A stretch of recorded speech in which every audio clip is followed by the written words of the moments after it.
বলে রাব্বির হামহুমা কামা রাব্বায়ানি সাগীরা, এভাবে বলে আপনার ছেলে।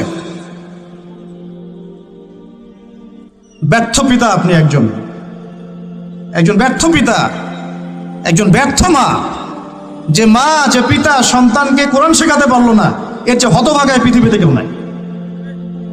কোরআন আল্লাহ পাক আপনাকে দিয়েছেন শোকেজের মধ্যে তুলে রাখতে। বাবা মারা গেলে 3 দিনের দিন বের করবেন, 40 দিনের দিন বের করবেন, আর বছর কির দিন বের করবেন।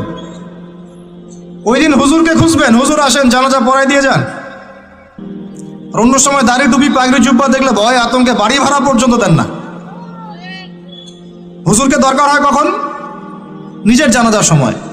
বাড়ির কেউ মরলে, দোকান উদ্বোধন করবে, তখন জিলাপি আর খরমার দরকার হয়।